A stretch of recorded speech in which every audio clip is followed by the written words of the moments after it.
The question of what is the purpose of higher education is actually a very complicated question in American life. We have had universities in this country almost from the beginning of the earliest European settlements in North America, and yet for for that long and for longer in Europe, there's been a question of what actually is the social purpose of the university. And I think there's been a combination of purposes that's always fought for, struggle to be the answer to that question. And the university has always kept these in some balance. On the one hand, we can think of the university as existing to provide people with skills, right, with knowledge, especially with the skills necessary to function in the economy. We can also think of the university as providing people with access to the highest truths and the highest cultural and civilizational achievements we have.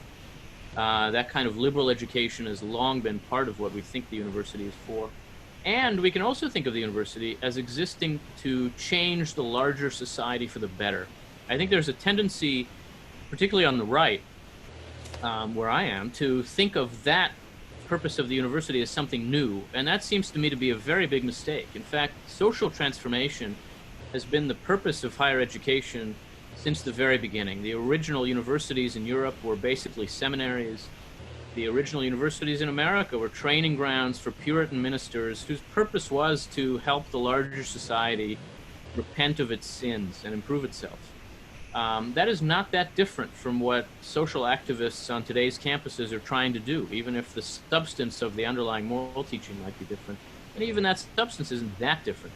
So the university has always been a place that sees itself as existing to transform society and to provide people with skills and to expose people to the highest human achievements.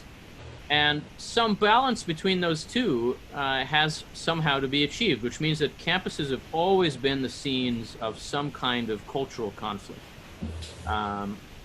It's been described in the past as a conflict between scientists and humanists.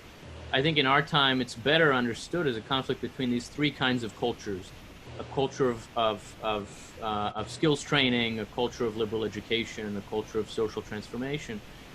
And the struggle between them has actually always felt like crisis. You can look in on America at almost any point in our history and find people worried about the crisis of higher education. And on the one hand, that's reassuring, right? It suggests that maybe today's crisis really isn't that different. And in some ways, it really isn't.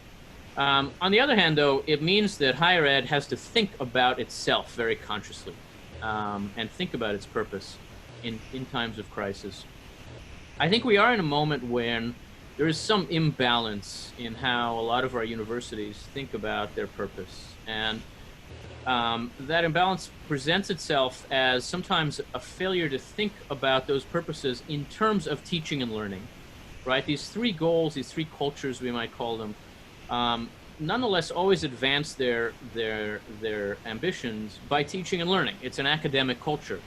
And I think right now there are some threats to the culture of teaching and learning that come from these tensions between social activism and liberal education and skills training. And the university really has to reassert that fundamental academic purpose of teaching and learning.